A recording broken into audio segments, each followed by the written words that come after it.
How many of you bought an investment home this year? How many of you have not bought an investment home this year? It's okay. Get your hands up. That's fine. Let's get her rolling. And next time we ask that question in 6 months, you won't raise your hand. Procrastination will kill you. Welcome to Real Estate Hacking Live. How y'all doing? I'm excited about announcing tonight's special guest. We have Mr. Eddie Gant. He is a real estate investor. They never do that when I Well, you know. You brought your That's roadies. the reason you're you and I'm me. You brought your roadies. So he's a serial entrepreneur, founder of Jet Lending, and one of HomeVestor's first franchise owners. He's also a restaurant franchise owner too, right? Mm-hmm. Correct. Done over 1,700 personal investment deals, and some additional, I don't know, probably 4,000 plus now through Jet Lending. So you've been involved in quite a few investment deals over your lifetime.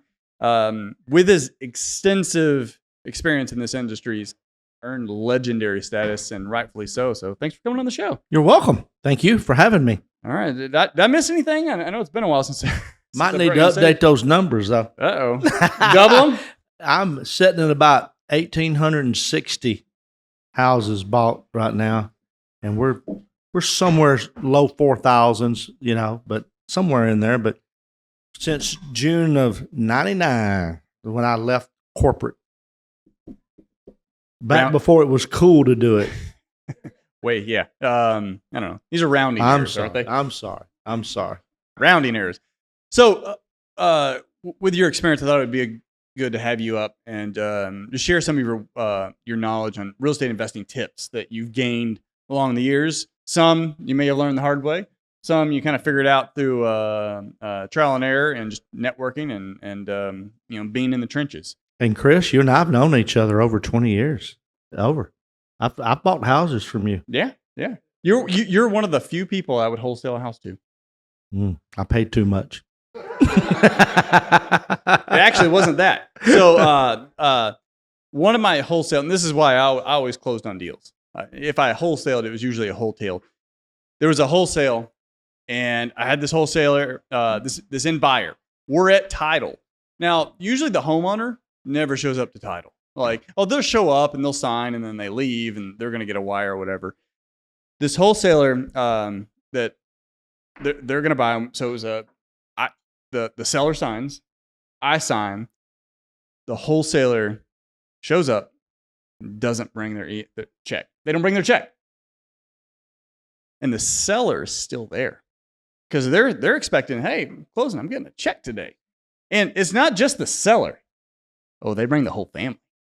Mom's there, dad's there, their parents are there, the whole family, and I'm sweating because I'm like, I've made a promise. These people we're closing, and they're like, yeah, the wholesaler they went to the bank and they haven't come back, and it's like getting 4:30, and I'm like sweating it.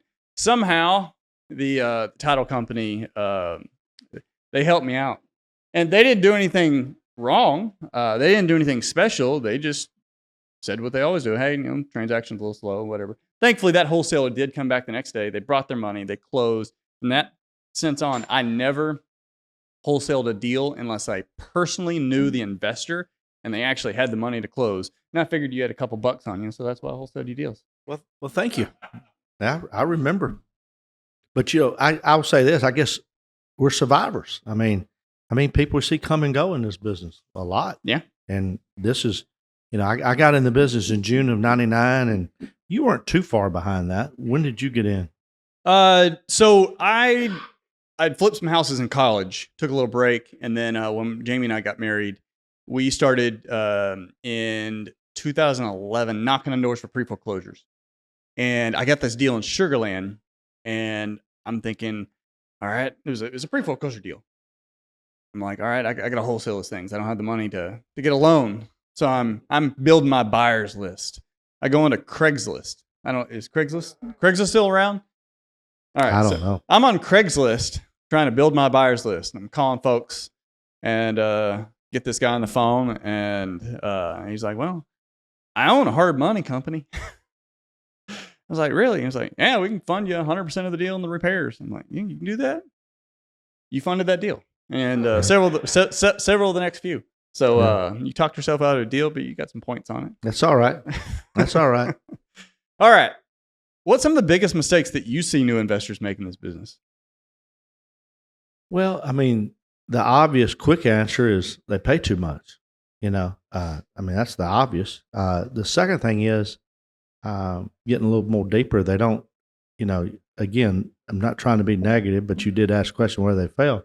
So they don't know real estate mathematics. They have an iPad, or they use the quickie formulas of 70% of ARV minus repairs without really knowing how to calculate the offer. So it's real estate mathematics. When you let's just dive into that formula real quick. 70% of ARV minus repairs. Everybody kind of heard of that formula before. So what's if you do 70%, that means you're discounting 30%. Where's 30% go? It'll yield you about 15% profit, and the other 15% covers your buying costs, carrying costs, selling costs. But they don't, most young investors don't realize that. Okay. And that 15%, that's if you did everything right. Yeah. And these are ballpark numbers, but that's about what it does. So I'm going to change your question just a little bit, if you don't mind. Where do I see investors fail? And there's lots of reasons, but the main two, in my opinion, lack of communication skills and lack of liquidity. That's where investors fail. They can't, tomorrow you're talking to a man, school of hard knocks, and, had a rough life. And the next day you're trying to talk to a banker. You got to have a wide range of effective communication skills in this business. If you don't have those, you need to either acquire them or get help from people that do. Yeah. Okay.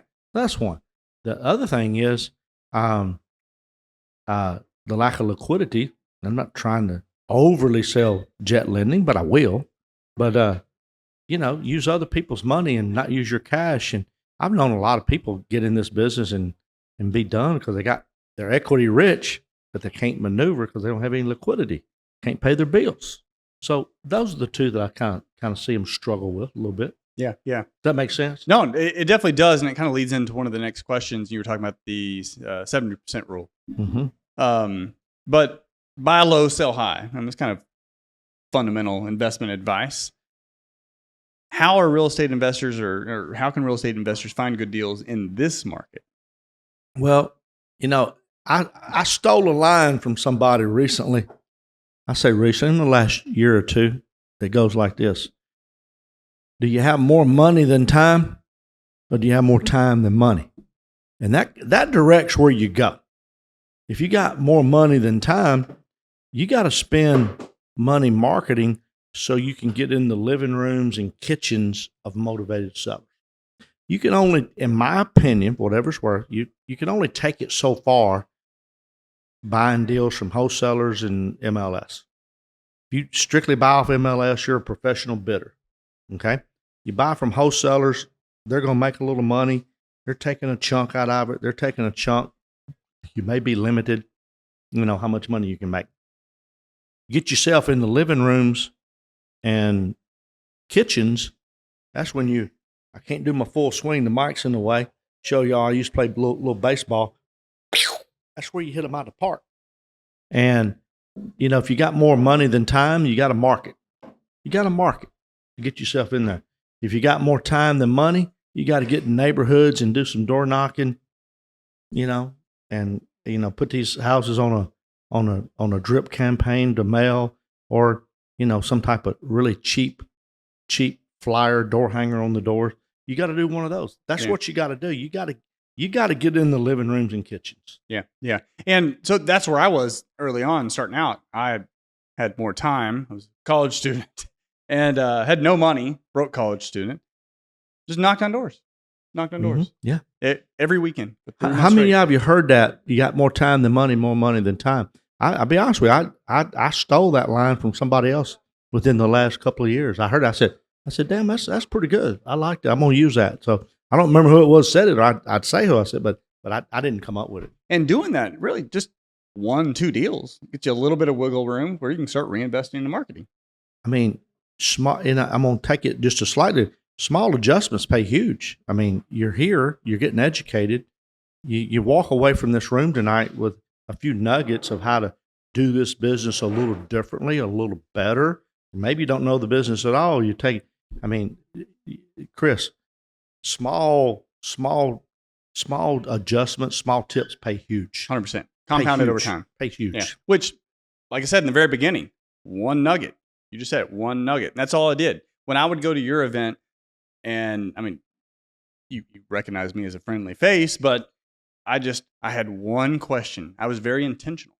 I just had one question. I'm going to go there and I'm going to find the answer to this one question. And then the next time, I had one question. Now, where people, I know I'm going off on a tangent, where people sometimes make the mistake is they have 35 questions and they want to ask them that one night. And then you do that. And then the next meeting, like, they run away from you. They avoid you. Go one question, maybe two. All right. Dealing with contractors. How should real estate investors deal with contractors? Or maybe better asked, like, what are some of the mistakes that you can really get in with contractors when you're doing your first flip? Well, dealing with contractors is the hardest part of the business. It really is. Hardest part. Okay. Now, having said that, most people think finding deals is the hardest part of the business. It's not. It's managing contractors. I mean, it's not easy. Some of the golden rules, I guess you'd say, is find most of your contractors from referrals. I mean, if I'm using somebody, I probably can't give that contractor enough business to support his life. So I'm okay sharing that contractor most of the time. So, hey, call Jose, call Joe, and so find most of your contractors from the referral source in this room. So that's one. Don't prepay contractors unless you just absolutely have to, or have a good feel that they're not going to screw you. At Jet Lending, I mean, it happens all the time. We talk to our clients and say, well, you're asking for a repair draw of $20,000, but you haven't done anything. Well, I need the $20,000. I've already spent it. Well, where'd you spend it? Well, I paid the contractor, but he walked. He didn't do anything. So it's crucial. Just you don't prepay for work undone, and you can do that if you're getting good referrals. And we do it all the time, and we don't mind that.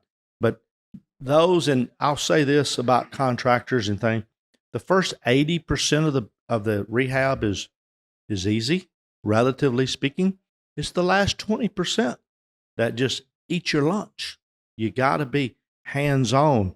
And we have a rule at my office that if we have a house in rehab, somebody, me or one of my assistants or somebody, is at that house at least every other day. I mean, it's kind of hard to say every day, but we invoked that a long time ago. Okay? I'm going to give one more tidbit. Don't rehab them till you have to. I discovered that 7 or 8 years ago. Been in the business 25 plus. The first 16, 17, 18 years, we rehabbed everything. I'm only 28 years old, and rehabbing every house make you look old. So I say that in jest a little bit, but the point being, it makes your life easier not to try to rehab everything. So when we buy a house today, and we've been doing it again 7, 8 years, we clean them up, Chris, and put them on the market at a discount below full value, and we give it 30 to 90 days. But within a few days, to be honest, within the first week it's going to sell. We give them 30 to 90 days to sell on MLS as it. And what that did for us, we sell 80 to 90% of our houses without having to rehab them now, and we get the money quicker. Now, we may cut the margins a little bit because we're not getting full price, but life is more enjoyable. Yeah, 100%. We started doing that too, and I called it testing the market when, especially if it's in that sub-median price point, and it's move-in ready. it could just use a little updating. Yeah. Clean it up. Loved it. And you got to slot it in at the price that it looks to be the deal. Yeah. A perception that it's the deal. Yeah. My job is not to educate all the buyers of the world. My job is to honestly fill out a seller's disclosure form. A follow-up question to that. So I saw that strategy worked really, really well until about 2019. And my speculation is, as interest rates were falling, it just became cheaper to upgrade. Now, this was just my experience. It became cheaper for folks to upgrade, and they're moving from Class A multifamily to fixer-upper was maybe slightly less appealing than buying the new house from Perry. My speculation is, especially with house prices higher now, that strategy will be more effective in this market. Well, we tried on every house. I mean, and again, we started 7-8 years ago. We do it today. Now, remember I said, 80 to 90% of the houses it works on, so 10 to 20% it don't work on, and then I pull them off the market. We rehab them, reposition, top of the market. But we do that as much as, honestly, just enjoyment of life, that I don't have to deal with trying to rehab 100 houses a year, it's a much smaller number. So it's, it's whatever you want. I mean, if you want to tote the thing for longer and you want to go through the rehab, that's fine. You make a little more money. Pleasure of life and the ease of life is figured into it for me now that I'm 28 years old. And you don't run the risk of opening up that wall and finding the thing that now you don't make more money. Yeah. We could go till next week and never stop telling stories on that kind of stuff, Really. Let's not. Why should real estate investors drive the sales comps? Because you don't know till you drive. Why can't they just look on MLS? They see all the dots. You can, and a lot do. And 80% of the time, 85% of the time, never going to hurt you. But then you go drive them and you see, you're comping your subject property off of a very high comp, and you go over there and it's got a garage apartment. It's got a metal building. And you run in a lot in Liberty County and, San Jacinto County and Brazoria. You run in these houses built out there, it's got metal buildings. But you didn't know that because you just looked at a line item, on it. So, you discover that stuff. Wastewater treatment plant across the street. There's all kinds of things. You just got to drive them and look and make sure. Miscellaneous numbers you come up with before you make your offer. The two big ones are ARV, what can you sell it for? Okay. Second is the amount of repairs. Okay. Which number is the most important? Let's see a show of hands in here. Who thinks ARV is the most important? Give me your hands. Who thinks repairs are the most important? Show me your hands. More hands went up on the repairs, and I'm sorry, but I disagree. I'm not saying you're wrong. I'm saying I disagree. And here's my logic behind that. Say your ARV is $300,000. You miss that number by 10% the wrong way, it's $30,000. All right. Say your repairs are $50,000. You miss that number by 10% the wrong way, it costs you $5,000. I know it could be different than that, but that's kind of my analogy. Is you got to be dead on at ARV. If you screw that number up the wrong direction, now sometimes you screw it up in the good direction. You make more money. But if you screw it up in the bad direction, it can be unrecoverable. And I found when driving them, especially in Houston with no zoning laws, sometimes the look and feel of the neighborhood is just different. You go across this street, same neighborhood, it ain't the same neighborhood. It just looks and feels different. Everyone over here, maybe there's more rentals over here or whatever. It just looks and feels different, which means your buyer is going to think the same thing.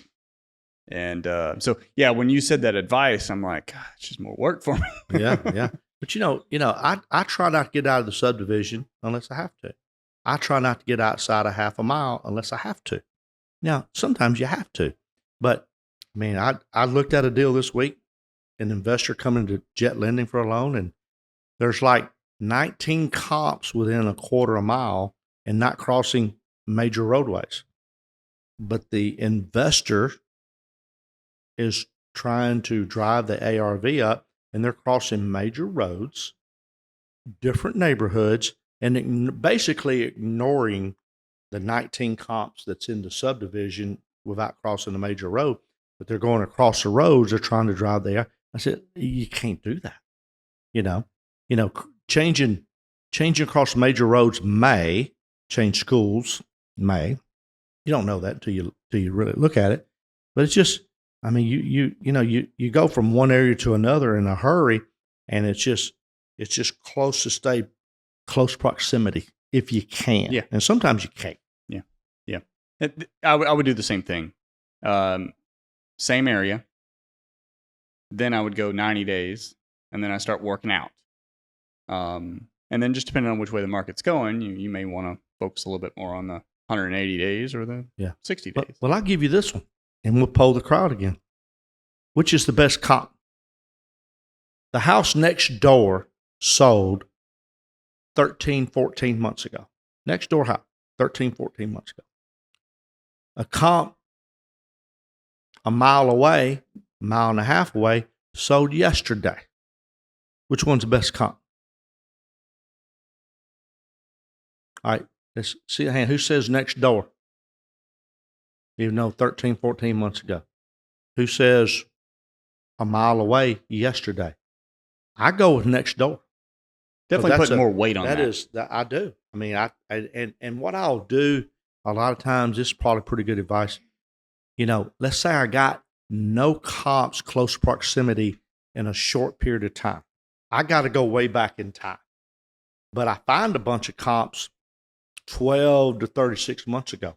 I'll take those because they're close and they're similar, and I'll use a rate of appreciation yearly. That's exactly what I was thinking. 4, 5, 6, 7, 8, something reasonable. Now, I'm not going to use that 20-something% that we got in 2021, 22.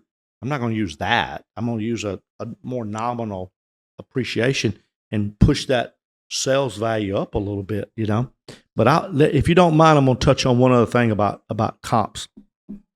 We were all trained, Chris, and you know this, to look at sales data. There's something else I look at as I'm telling you, I do this, whether it's my house or doing a loan. I look at the actives in the area of what you're going to be competing against tomorrow. Always. As much as I look at sales today. Solds. It's huge. And sometimes the solds will tell you the house is worth $300,000. But the actives, because there's so many of them not moving, will tell you it's $270. Yeah. But if you just look at those solds, you're going to buy it off of $300, and that number ain't real. Because you buy the house, you're pulling your comps, you see 3 actives, you go to put it on the market, now you see 8. That changes things a little. That's right. And we're real big on this ratio, actives to pendings. Sometimes you'll look at an area and there's 8 actives and 4 or 5 pendings. That's pretty good. Those houses are turning. They're moving. And then you can go to another area, and I'm going to tell you the worst part of the Houston area right now in just a second. And you literally in a half a mile got 45 actives and 0 or 1 pending. You have those areas right now. Now, we'll touch on last night in a minute. Maybe some of that's going to change. But what area did I just describe? You can go to a house, you can do a half a mile radius, and you got 45 active houses on the market in a half a mile and 0 to 1 pendings. What area did I just describe? Anybody know? Huh? Meyerland is pretty close, but it's a little better than that now. But over time, since the floods, Ted, you're exactly right. It would have been Meyerland. That's not the area today, though. Who said Galveston? Raise your hand. That's it. Galveston. And I've noticed that. Is that you, Brittany? I can't tell with the light in my face. Yeah. I'm Yeah. building a house in Galveston. Yeah. I know more people here. I know everybody's first name. Yeah. No, I believe it. Look how old you are. Yeah. You've been around. Well, yeah, a little bit. But anyway, Galveston is not good. I mean, let me rephrase it. It's good, but you gotta take that into account. You know, the competition and how many houses are on the market down there. Now, one caveat I have seen in Galveston, because I've been watching that. We've got this tiny home we're building. The new constructions, they do seem to be moving faster. They remodeled 1940s Is it from a big builder? house. A big builder? No, these are all spec homes. Okay. Yeah. Okay. And I hope that plays out over the next few months when mine's done. Yeah, because the builders have a little bit of a advantage on Financing us room. because they do enough volume and they advertise the hell out of it. They're going to do a buy down and builder incentives and things, and they can make it tough on you when you bought a pre-owned home, remodeled it, and just down the street within a quarter, 3/8 of a mile, they're still building new ones. It's hard to compete with them. Yep. That'll hurt you. You have this policy. You called it a 100% tenant approval policy. I call it the no tenant left behind policy. Ain't that'd be a good political slogan. All right. What is this no tenant left behind policy? Well, I don't call it that. I call it the We're 100% sticking with, approval. we're sticking with mine. 100% approval. We're sticking with mine. People think I'm crazy, but it's true. Whether you think I'm crazy or think I'm lying, but it's true. All right. And like many things I've discovered in this business, sometimes you kind of come across something by accident, And the story behind this, how I come up with this, I don't know, Chris. It's probably been 5, 6, 7 years ago. I had a house, couldn't rent for whatever reason. It just wouldn't rent. Sometimes you get these things, you just can't explain them. So I got an applicant, and I mean, low 400 score, didn't pay anybody. I mean, just the horrible applicant. And I kind of made a joke, and I said, charge them 3x deposit. And that's what we call it, 3x. Typically in the rental business, most of you probably know, you get 1 month's rent, 1 month's deposit up front. And now we call that 1x. You get 1 month's rent as deposit. And I just said 3x deposit. So let's just take it as an say it was a $1,500 rent. So I need $1,500 for first month. 1x would be $1,500. 2x would be $3,000. 3x would be $45,000. They got to give me $6,000 to move in. And I said, charge them $6,000 and 3 months deposit. And they took it. I said, damn. And I don't think that tenant's still with us, but that tenant was in that house for a long time, 3, 4, 5 years. And what I learned was they give you enough money up front, they do not go bad. It's like down payment on an owner finance, which is a whole different story.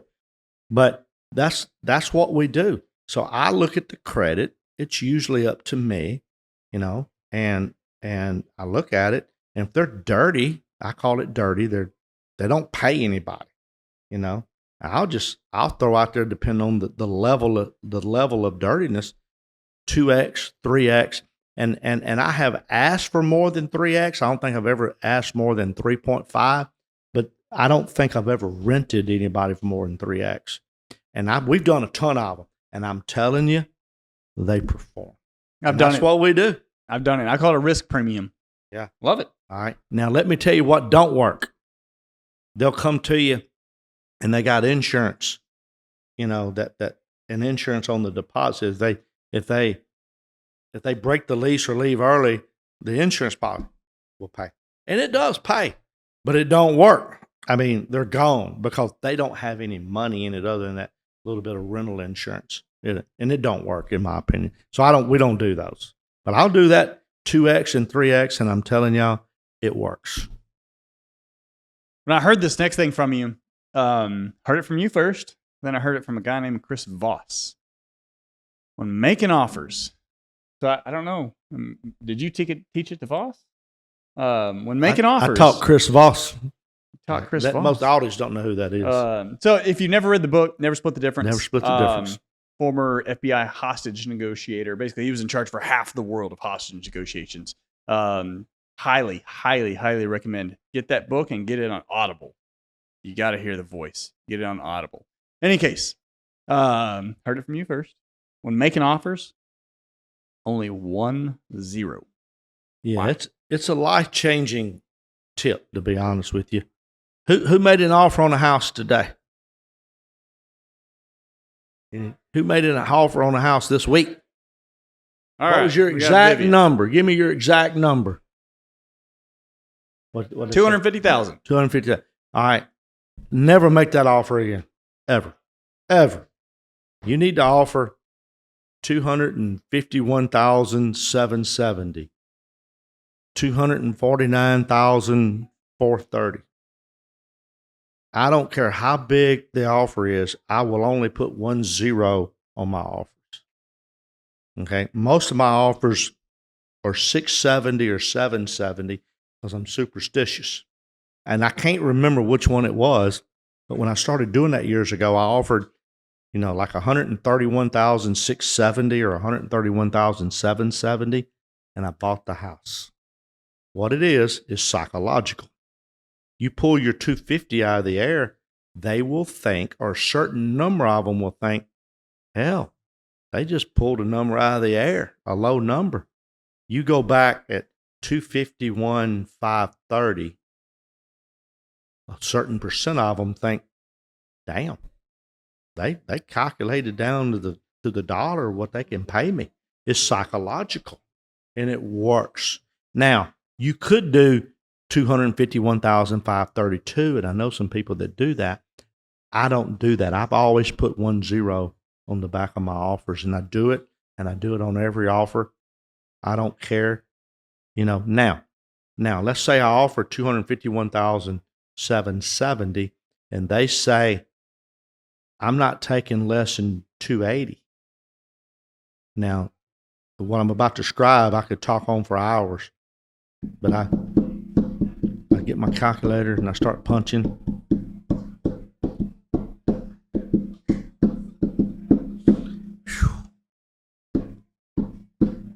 It's tight. It really is. This house needs a lot of work. Hold on. I'm trying to get you a better number. Showmanship. I already know where I can go. Okay. All right. And I'm gonna tell you the truth. Let me be cocky and arrogant here. I'm good at it. Okay.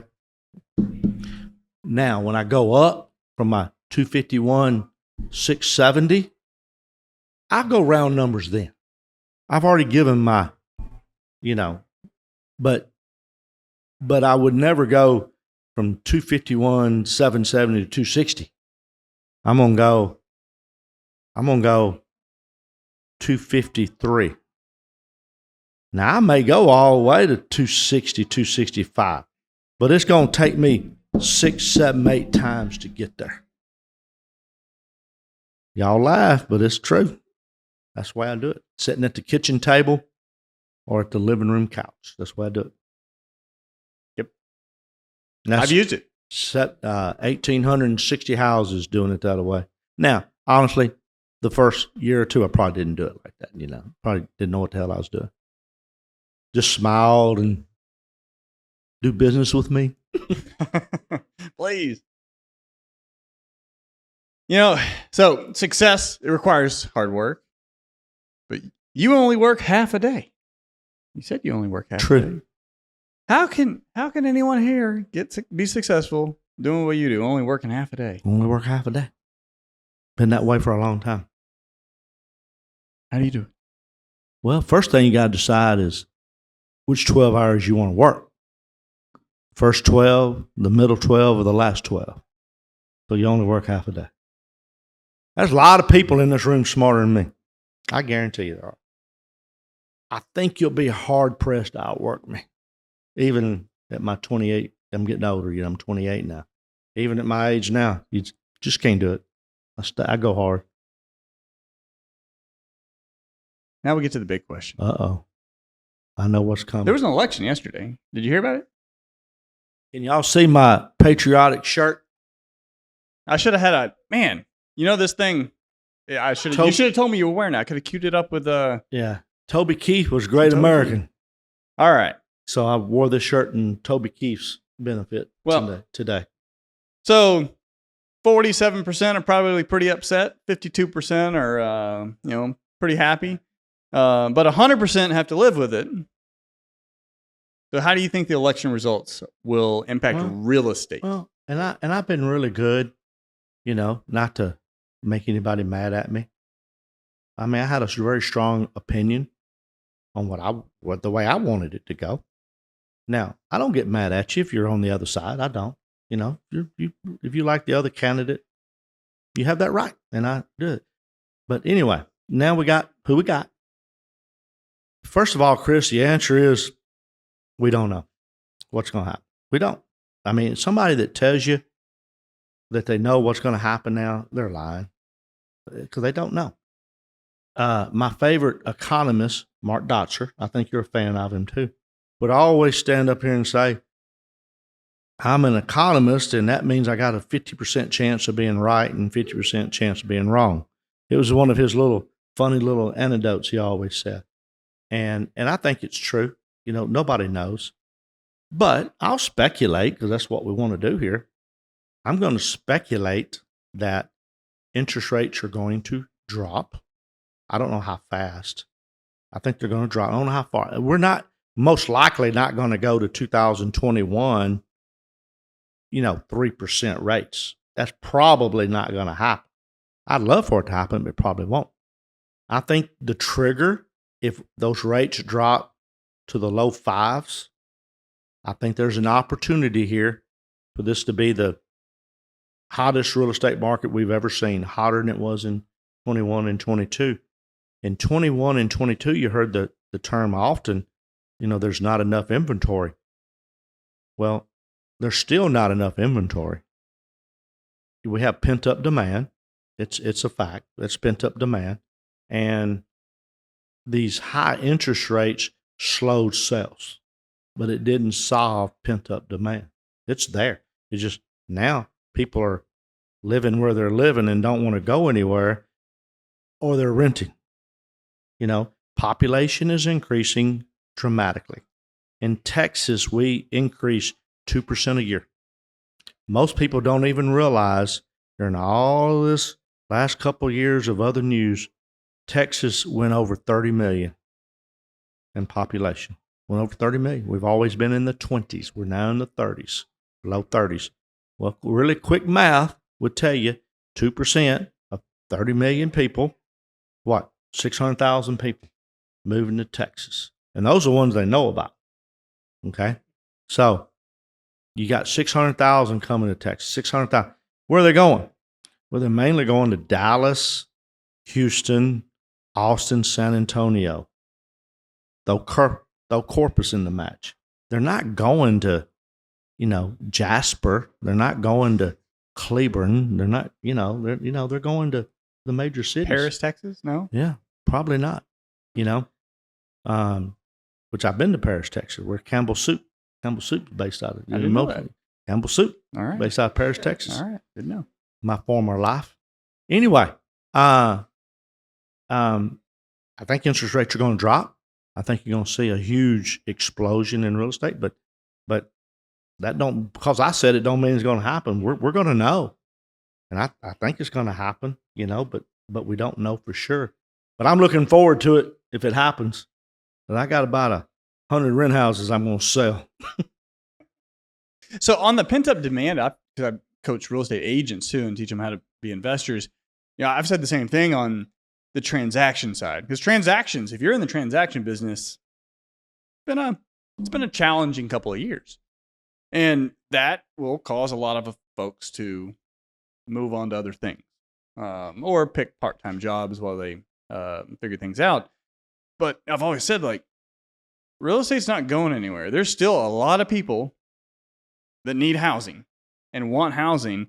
They just can't make it work right now. That number is just going to grow the longer this plays out. But at some point, something will dislodge that, whatever it is, slowly, or there could be a black swan event, but hopefully slowly and steadily. And that's just going to, that windfall of transactions going to come to the people who are still in the business. You know, I don't disagree. So yeah, but let me throw something else out that we hadn't talked about. How many of you, if you haven't read about it, you need to read about it, the Texas Triangle. It's going to be the most heavily populated area in the U.S. in a very short period of time. The Texas Triangle, Dallas, Houston, San Antonio, and in that Texas Triangle, that includes Austin, College Station, Waco. Look, statistically speaking, it's mind-boggling when you read the articles from a statistical standpoint. What's going to happen? It's a great time to be in real estate if you're in the Texas Triangle. Supply and demand. It's going to be increasingly a stress on the system for supply, and lack of supply creates demand, which does what? How many of y'all are in this business for profit? Well, only about half raise the room, so or raise the other only half half just people in doing the it room. for fun. Yeah, the other people are in it for charity, I guess. We're not here to take advantage of people. We're here to earn a fair compensation for what we do, and our business is risky. That affords, in my opinion, the reason we should command a fee for our service that we do, because it's risky. Yeah. That stat also tells me that I-35 stands to be under construction for another 60 years. Oh, it hadn't stopped since I've been here. It just never stops. It really don't. But the Texas Triangle, I see some people out there grab their phones. I know what they're doing. They're Googling it. So yeah, it's a real deal. And wrapping up, and we'll do some Q&A at the end. I ask these same 4 questions to everyone. First one is, if you could give advice to I know you're only 28 now, but to your 20-year-old self, what would that be? Well, I'm going to start this off with kind of a little funny sentence. Here's something you never hear in real estate investing. You never hear this. You never hear a real estate investor say, you know what? I got into this too early. I wish I would have waited a couple of years. You never hear that. No one ever says that. So I got into this business in 1999, and I wish I would have gotten in earlier. If I could go back and tell myself something, I was doing civil engineering, structural engineering work in the power plants and refineries. Thought I had it made. I had a nice salary and a company car and a company expense account and a 401k. Thought I had it made. No, I didn't. I should have been in the business quicker. And I sincerely mean that. What book or books have greatly influenced your life? Well, we talked about Never Split the Difference with Voss. I'm not a reader. I can't. Yeah, I'm a audio university in my truck. I can only listen to so much Led Zeppelin throughout the day. So I listen to other people. So the podcast has gotten so big. You just take your pick. The key is you got to figure out who's real and who's not, and listen to them. But I do a lot of audio. I call it Automobile University. I do a lot of that. I listen to just people. Any favorites? You? There you go. Hey, Chris. Endorsement. Yeah. I listen to you, buddy. I listen to Chris. All right. Well, you can catch this one next week. There you go. In the last 5 years, what new belief, behavior, or habit has most improved your life? What behavior? Belief, behavior, or habit? Personally or professionally? Whatever. Professionally, I've accepted that there's always somebody else doing something a little better and that I'm doing it. They got a tip or two here or there. So I listen a lot. I really do. People don't think I just run my mouth all the time. And I do run it a lot. But I do listen to people. I listen way better than people give me credit for. I'm looking to see, okay, what's this cat doing? The other thing is we I've learned if you don't get out in the industry, events like this, let's just say you take a year off from going to real estate events. You'll show up one day and it's different. So you got to stay up with the times.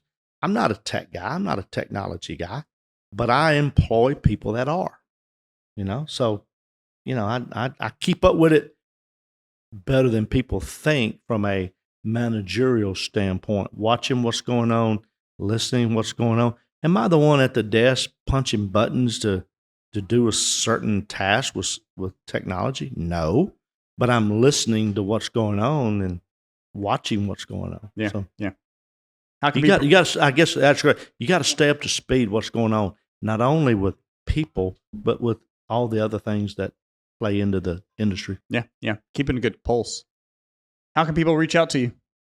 Well, I have 2 employees here. I have Angie and I have Ivani. They're sitting behind the glass back there. Wave if y'all can hear me back there. Can y'all hear me? Wave if you can. I got Ivani and Angie. They're loan officers for Jet Lending. We do a lot of loans. We're www.jetlending.com. Angie and Ivani. We're all first name at jetlending.com. I'm Eddie, EDDIE, at jetlending.com. The office phone number is 281-872-7800. And my cell phone, 281, I don't mind you having it, 281-788-7594. 281-788-7594. If you wrote it down and put it in your phone, send me a text and I'll respond back, and then we got each other locked in. I'm on the phone a lot during the day. I wear my little earpods even when I'm sitting at my desk because I can hear so much better on my earpods at my desk. And if I don't answer your call, I can almost guarantee you that I'll call you back in a reasonable amount of time. I mean, I do. I still work the phones. I enjoy talking to people, Now, there are days where I don't have time, but I can get back to you in a reasonable amount of time when I can. So, I mean, we built our company with events and helping people. And is Rich Drake in the room? He's outside. Rich Drake with Renters Warehouse was one of the first people I ever met in the business, and he'd been in the business 2 or 3 years when I got in, and Rich helped me, and I remember those days. So I try to help other people. All right. Appreciate you coming on. Man, do you have any questions from the audience? Yeah. What are you going to do with your 100 houses when you die? What's your estate plan? Why would I be worried about it? No, just me. I have a 31-year-old daughter who very savvy. She's very savvy. A lot of you in this room probably know her. Ben, you know her. You know my daughter, right? Pretty sad. You know my daughter, right? She's naggy. I got a Texas A&M graduate. I'm looking for less to do than I am more these days. So it's not that I want to sell them. I'm at a point where I'm not physically tired. I'm really not. I'm go-getter. Mentally, I have days I'm mentally tired, and I'd rather not have them. So but I'm not going to sell them today. I'm going to wait for the market to go back on that peak. And I'll be straight with you. I may sell them all. You want them? Okay. There you go.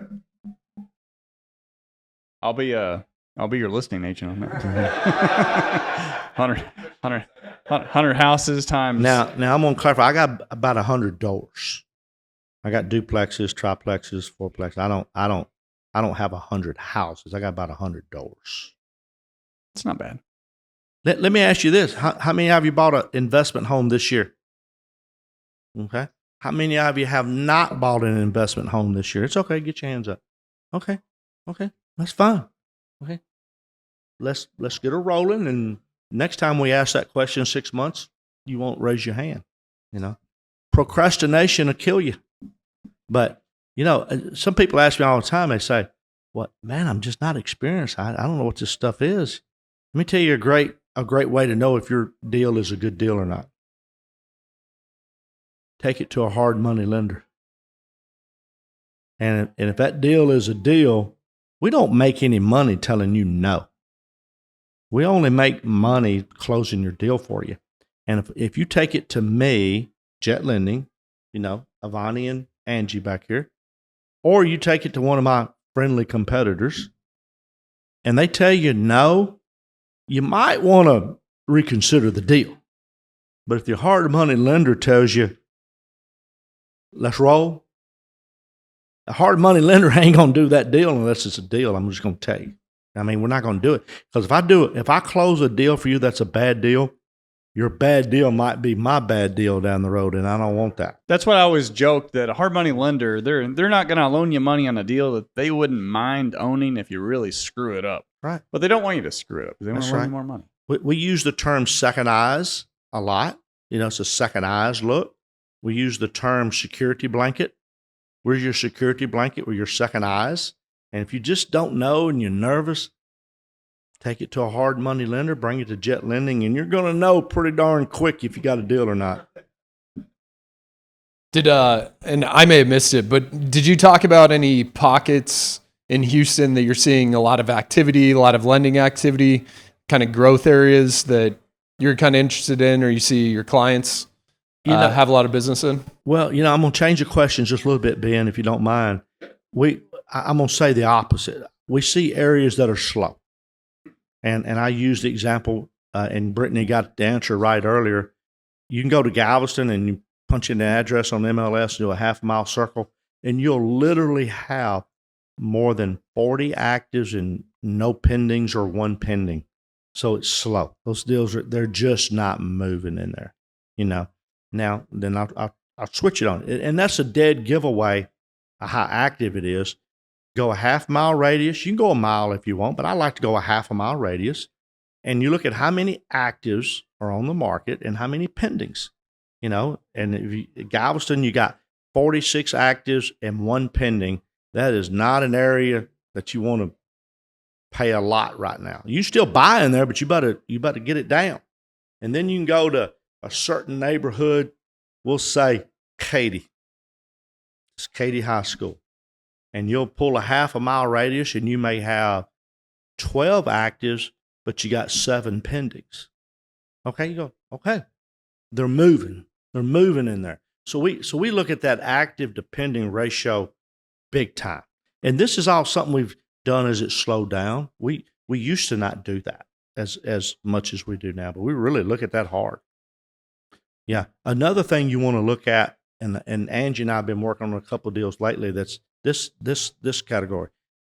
You go to an area and your subject property was built in 1950. And you pull a half-a-mile or mile radius, and you got a ton of activity. But then you look and see, hell, all the activities, your built's 22, 23, 24. Your subject's built in 1950. What we do, we completely remove all the new builds, and even close to new build. I would, in that situation, only look at, and I put it in MLS, 1900 to 1999 year built. And I just removed all of that new stuff. And I focus on what the old houses are doing. And that will paint you a completely different picture than if you just look at all of them. Because you got the 23, 24 new builds in there. And it skews the data. And you may not see it, unless you eliminate that data. What are your thoughts for new builds for investors?